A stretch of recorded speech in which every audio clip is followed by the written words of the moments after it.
Bonjour, donc l'objectif de cette vidéo est de dépanner le Roborock S502-00 et le socle de charge que vous avez là.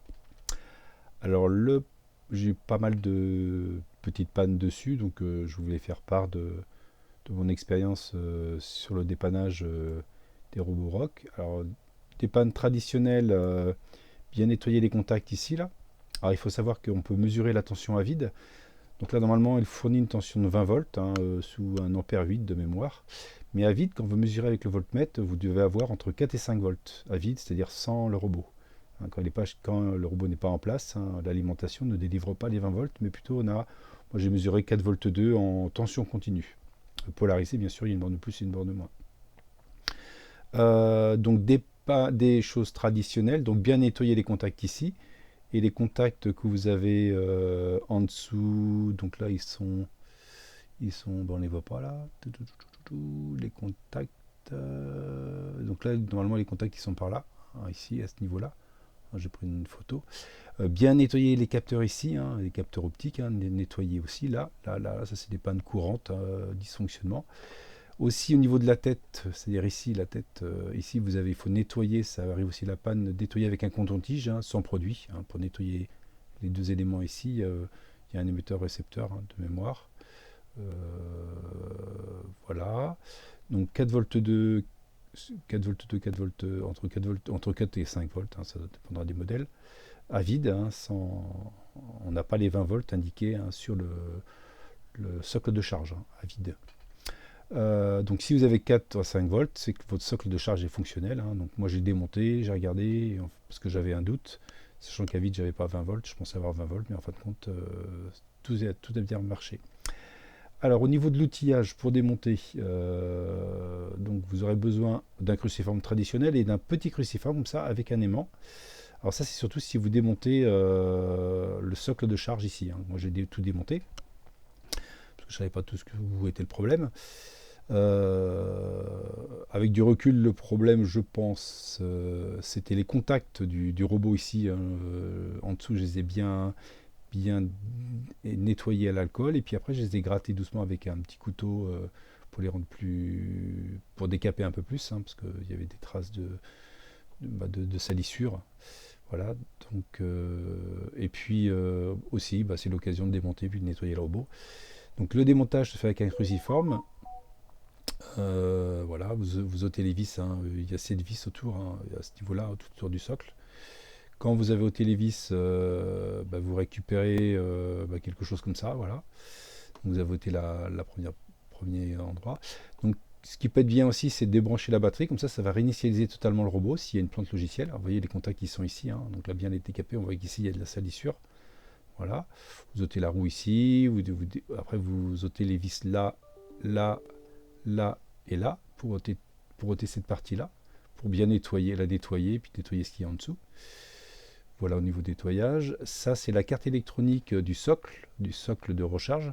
Moi, j'ai refait les soudures ici, hein, mais de toute façon, après, quand j'ai remis en place, j'avais 4 volts 2 et tout a fonctionné. J'ai regardé le circuit, voir les soudures s'il y avait des choses qui étaient problématiques. Alors, pour défaire la carte, bon, j'ai pas pris de photo, c'est une erreur.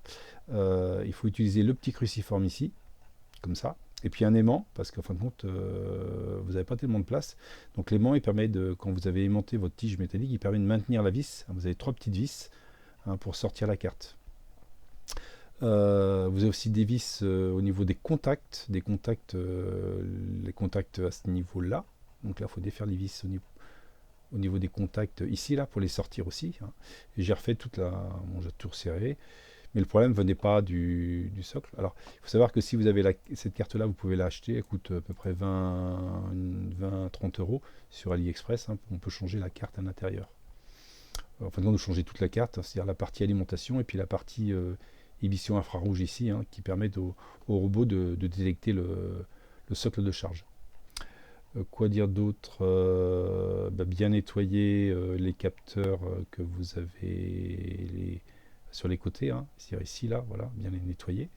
Et puis pour la batterie, vous avez une petite languette, vous appuyez, puis vous la sortez. Alors, normalement, bon, vous regardez comment elle est mise, hein, et puis vous la remettez après. Ça permettra de réinitialiser le robot. Quand vous avez remis la batterie, de toute façon, le robot, il pourra plus s'allumer. Pourquoi? Parce que vous avez une carte qui permet de protéger la batterie, et quand vous déconnectez la batterie, cette carte se met en off et le robot n'est plus alimenté. Il ne pourra refonctionner que si vous le mettez sur le socle de charge. On va nettoyer tout, hein, voilà. Voilà. Donc les pannes traditionnelles, c'est les problèmes de contact, ici, là, et puis à ce niveau-là, ici, les contacts ici, bien les nettoyer, quitte à les décaper un petit peu avec une petite toile émerie, hein, pour bien les rendre brillants. Ôter la batterie, ça permet de réinitialiser totalement le robot, hein, ça peut être, et puis c'est bien de faire un petit nettoyage, aspirer tout, et puis sortir toute cette partie-là pour la nettoyer en fin de compte. Quoi d'autre? Bah, regardez visuellement s'il y a des soudures, hein. Moi j'ai refait ces deux-là, c'est là où arrive le 220 volts, hein.